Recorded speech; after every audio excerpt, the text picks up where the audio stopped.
Yeah, so the history, that can go really far. So I don't know where to start. Yeah. But okay, if because this farm is really about agroecology, and for me, they're always saying like it's a practice and a science and a movement, and I'm always adding the for one that it's for me as a farmer very much a way of life, and that part connects maybe to the historical part, how we were used to live, and that agriculture was really part of our life, because it's not just about producing food, but it's very much about it's about 10,000s of things, like you can say like things like keeping genetic diversity alive, etc. But it's also about the happiness, like for me it's a very natural way of living, and as a human being, to work on the land and work with the seasons and growing your food. So yeah, that's a bit the history part. Like we used to be here all farmers, or before that even indigenous people. That was totally wiped out here. If we talk about indigenous people, we don't think about European people, but of course we also had indigenous people who were living very closely related to nature, in a very agroecology way, in a sense, actually. So yeah, that's like you can go very, very back, very far back. Well, so then there was, I think, for quite a long time, very sustainable way of living with very local food production, no chemical inputs, a lot of respect, I think, to nature and to the animals, because if you treat it well, it will be in better health and will give good yields, etc. And then a big change started to come, I think especially after the Second World War, and then there was everywhere, I think, more and more the story was we need to produce more food to feed the world, etc. Which I think is a very political story, but yeah, I'm not an expert on that. But what you do see is that we had a lot of family farms, and people would easily be able to make a living from small-scale agriculture, and that was by the politicians. It was really pushed from family farm to more industrialized farming. And since that moment, because I made a little graph since the 50s, the Central Bureau of Statistics, CBS, you can see, if you look at our numbers, you see that since the 50s we have lost 6 out of 7 farms in the Netherlands, and at this moment we are still losing around 12 farms every day. So what happened is that the costs were increasing more and more, and our income was the same or even going down, really low. So we had more and more struggles with the financial situation. And therefore there was a lot of scaling up, more industrialization, more and more chemicals started to be used. And farmers were often pushed, like there was a lot of farmers had to quit and had to go to the cities to find a job. And others, they were like in a dilemma, like, okay, we have to scale up, otherwise we won't survive. So that was what was happening a lot. And right now we see, as Jan Douw van der Ploeg is saying, like agriculture is shaking on its feet, kind of, because so many diversity is being lost, so many varieties are being lost. There's more and more health problems with in terms of chemicals, and the soil is being degraded. So we see now a shift, like, okay, we need to go more sustainable, and that's happening already for a while. But I think right now I'm in a very lucky moment that as an organic farmer it's getting really more and more popular. I feel like I don't need to defend myself that much. People kind of already understand why I'm doing this. And also with the veggie bags that we sell, you see more and more people coming in wanting to be part. So we're in a good moment in the transition towards more sustainable agriculture. Okay. Yeah, it's like really broad there. I don't know if it's good, I mean, that's but fine. What do you think the values and beliefs are that lie behind this dominant food way of bigger farms and more centralized distribution and things like that. The values. Yeah, like what is the reason behind this? I think that there is political reasons behind it. Like there's all kind of free trade agreements being made between continents, between countries. And that's all very political. So there's parties who want to make a lot of money out of it and become dominant in the whole food system, the global food system. Okay. I think quite some companies also want to make money with their chemicals, with the whole green revolution package, etc. I think it absolutely didn't go as a kind of incident or it was really forced upon the people. People didn't always wanted it to, but it was really it's not without resistance. There's been a lot of demonstrations, there's been a lot of violence for the push through of this green revolution package, for scaling up, for farmers fighting for their lands and being kicked off it. So it's not that we made certain decisions and we found out maybe it wasn't a good decision. It was really violently pushed through also. Okay. Yeah. And how do you think this leaves you and other local communities vulnerable to crisis, perhaps, or of nutrients, or crisis of like the corona crisis, things like this? Yeah. Well, I think that in terms of crisis, we are not super vulnerable in that sense. I mean, okay, what happened here, corona crisis kicked in, and my boss, I'm a freelancer, but she's kind of my employee, my boss, she told me, okay, the coming 2 months probably I have no money to pay you. So I was all of a sudden I lost my job, and I said, okay, but still the work has to go on, so I'll be here as a volunteer. Then I'll just keep on working without money. And luckily I was able to find the uitkering, the money from the government as a support, so that was good and it was arranged. So that was fine because it's all small scale, we don't export abroad, etc. So we could still actually continue our work. The only problem was that, for example, we have here also weddings and cooking workshops, etc. to add value to this place, and that had to quit, and therefore we had problems with the money.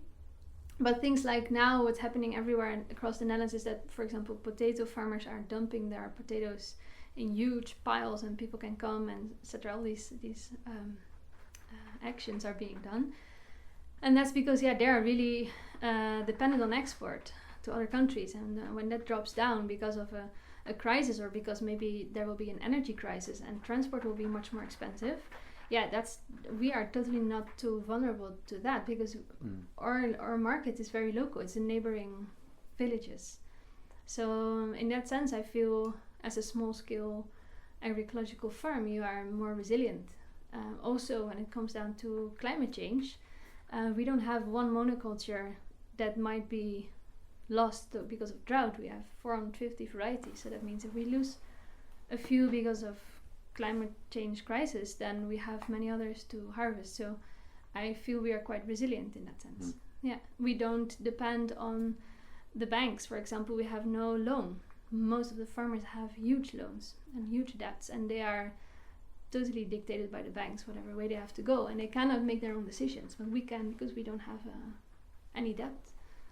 Okay, super. And has there been any new networks, or like strengthening of the networks that you had already when all of the lockdown happened and the crisis, or? Regarding the corona crisis, new networks coming, not really. That was quite okay. But I do see that since the last years, there's more and more networks coming. Very recent, what I've been through since I was a student was that we got Toekomstboeren, which is the Dutch part of La Via Campesina. They are really, really nice network, and connecting agricultural farmers, but also people who want to start farming and have problems finding land. there's now the CSA network being started, which I'm helping a little bit with as well, which is really nice, and they're going to get the CSA farmers together and looking at how we can ask a fair price for our memberships, etc. So there's the Slow Food Network. There's many networks popping up in the recent years, which is really really nice. Yeah. Okay, but that's quite different now to, I think, at least my experience and perhaps yours as well in Latin America now, where these networks have been around for much longer now. So where do you think, what's the difference then perhaps between Latin American agroecology and European agroecology?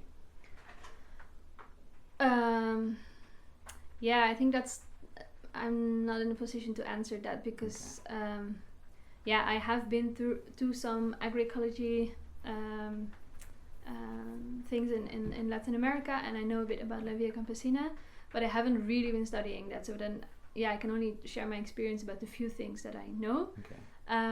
But the general impression I have, that is what I can say, is that somehow, for my feeling, the movements in Latin America are stronger than they are here in Europe. They're more connected to activism, I think. And I think that's also because their position is way more difficult. For them, it's really about surviving, and if they can't make it, or if they're kicked from their land, they literally don't have another option, or really difficult other options. While we as farmers here, especially the farmers who work here at Ommuur Tuin, we almost all of us have a university degree. We could easily find something else, so it's, for us, it's less threatening, so we feel less in need of action in a way. So I think that's the reason, and also their culture, they're more with music and dance and food and sharing and community than in individualistic Netherlands. But I see more and more coming, and that's really nice because I actually miss that. Also, when there's a gathering in Latin America, you have always food and people sharing, and there's music, and here it's often very business style, like, okay, what's the agenda, how are we going to do it, and then so I hope there will be more Latin American vibes coming here. With that in mind, like, in thinking of the future, do you think perhaps that this coronavirus has changed the dialogue of the importance of food and local food, and the understanding of people of like what needs to change in the future for things to be safer, perhaps? Or well, like when Corona just started to kick in, you saw a lot of people going hamsteren, which means grabbing all you can in the supermarket. Here it was not a big deal, but in friends of mine who live in the big cities, they were all like, oh my god, I cannot get anything anymore, it's all gone, and that gives stress. Well, for example, our shareholders, they knew every week we get a veggie bag. That's just certain, it's food sovereignty, food security. So but that was unfortunately maybe just a really short period of time, because it would be nice if this fear, or at least realization of people, would kick in, like, hey, food is important, and a crisis is not something from the past or something from far away that can always happen. Now it's a virus, but it can also become climate change. It can become that all of a sudden transportation is becoming really, really expensive, and we cannot afford anymore to have all these transportations going on, or because of climate change we have to quit that. And then what we're gonna do? We cannot just take all the conventional soils in the Netherlands and quickly turn them into organic, because it took us here 20 years now to build a really good soil. Now we are really happy about how the soil is. It's really, really fertile. It has a good soil life, but it takes 20 years. It's not all of a sudden that you can do that. But that part, I think most people don't know. They think, food is always there. It's always in the supermarket. And I hope that people will realize more the importance of food, but also of local food production. And that it gives also really safety if you make sure that you have everything local as much as possible. And there's nothing wrong with trade. There's nothing wrong. But yeah, I think it feels more safe to have farmers in your own country and not just a few big industrial farms that are quite vulnerable. Okay. Yeah. So building on that, like if I could ask you like what your vision is for the future of food in the Netherlands, what would that be? Like in terms of my dream or in terms of realistic? In terms of your dream, and perhaps how maybe in the past couple of months that changed, or if it didn't change at all, or if it was reaffirmed because of the corona crisis. Like, yeah. What's your dream? My dream is that there will be much more small local food production. Right now, if you look at the Netherlands from above, you see a lot of like squares and they're green, and that's because it's like for animal production. So grass for the cows, etc. But you don't see that much cows. You especially don't see any pigs and chickens because they're all inside. While we have more of them than human beings in the Netherlands. I find that really horrible. So like, first of all, I think we should eat way less meat and consume less animal products.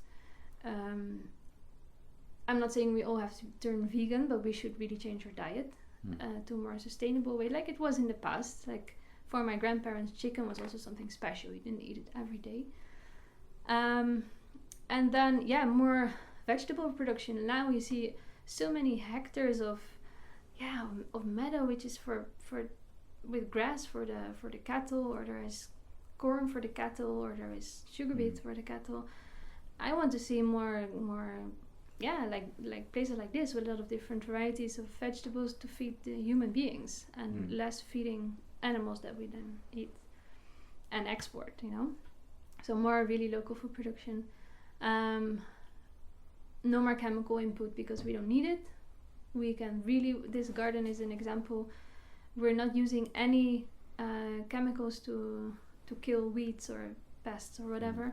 We're even going beyond organic. So in organic agriculture, it's allowed to use chemicals that are pesticides or herbicides that have a natural origin, for example, made by bacteria or extracts from some flower or a tree. But it's still very poisonous, but it has a natural origin. But we also don't use that, and we don't need it. If you have a good ecosystem, there will be a balance. There's no one pest coming up because you have so many varieties, so many species that there will be an ecosystem. So it works. So why don't we implement this much more? It saves us so much chemicals. It will build up the soil. It will produce super healthy, good quality food. It will make the landscape more beautiful. And I think the most important one, it will make the people much more beautiful, because everyone's now very stressed with the burnout behind computers. And I think personally that's not what human beings are. If I don't feel nice and I go to the garden and I'm working and I'm in the sun or in the rain, it doesn't matter, and there's people around me, I'm happy.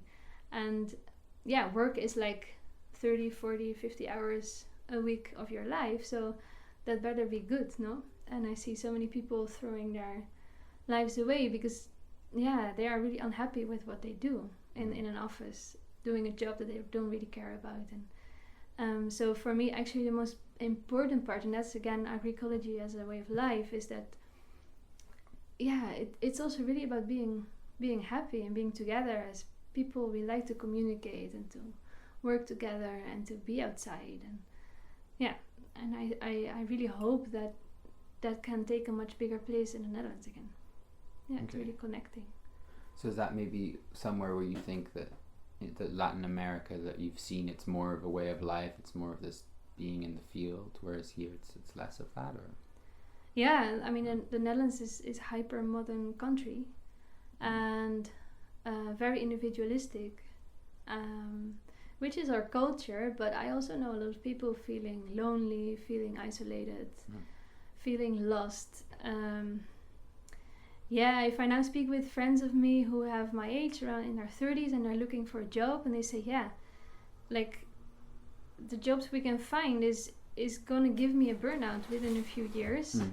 And I don't want that. I just want a normal job where I feel happy and I get okay paid. That's it. But I don't want a job with stress and it's hard to find. It's hard to find something like that.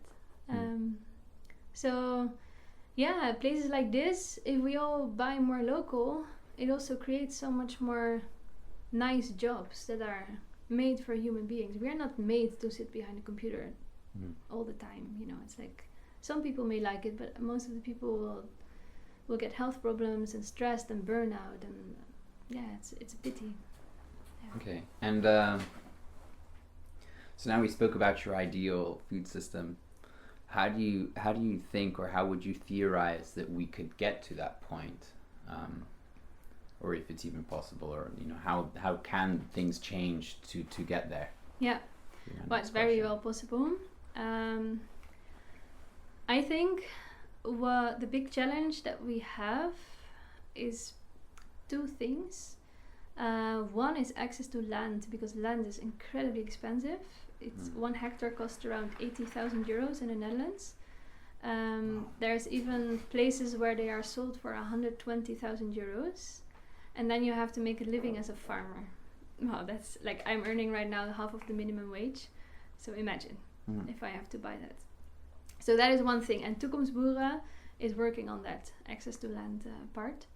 That's the first one. The second one is the income, because I know a lot of young people and also older people, but also a lot of young people who want to start, really seriously want to start a farm throughout the Netherlands, and they really say, okay, we really want to do this, but they just feel so unable to make a living out of it, because they see all the examples. Almere town is existing 20 years and still we are earning here half of the minimum wage, all of us, all the workers.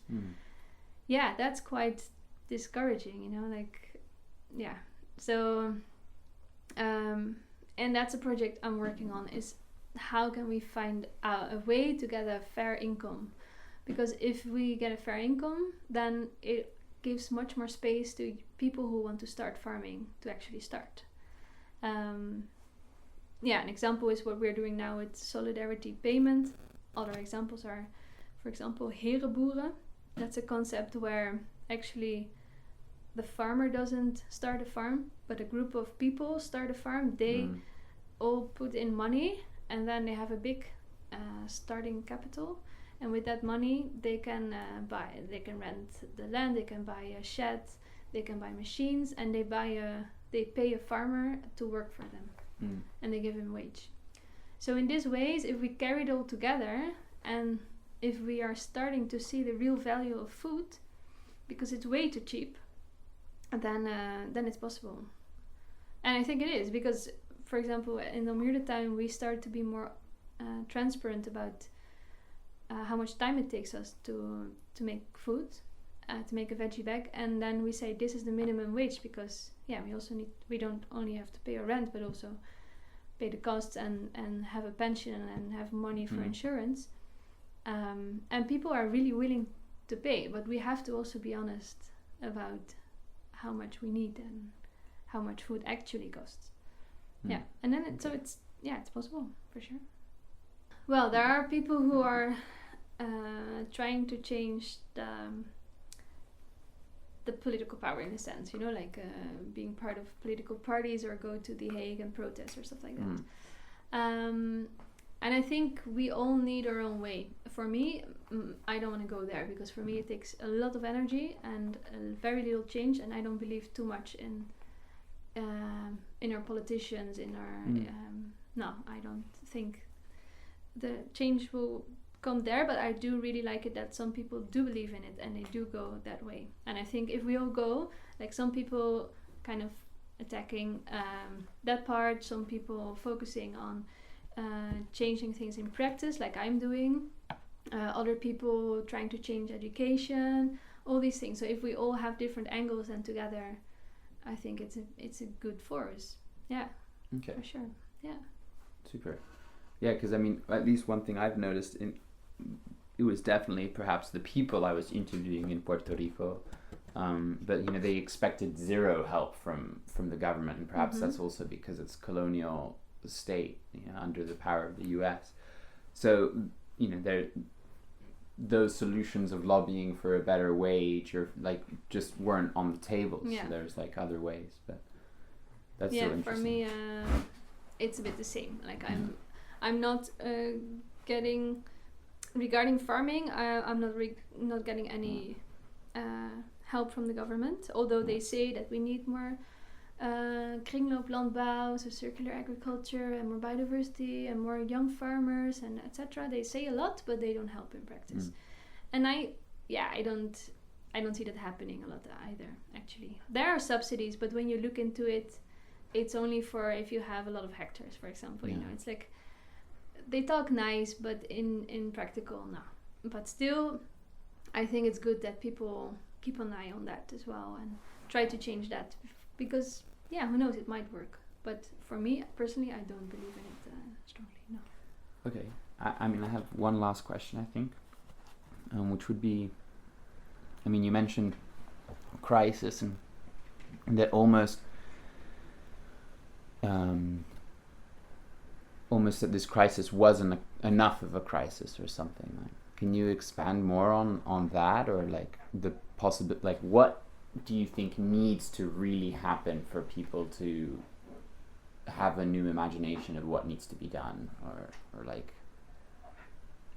have an understanding that but now we need to change everything, because if this one's not enough, then like what's like when do we get to a crisis that's enough?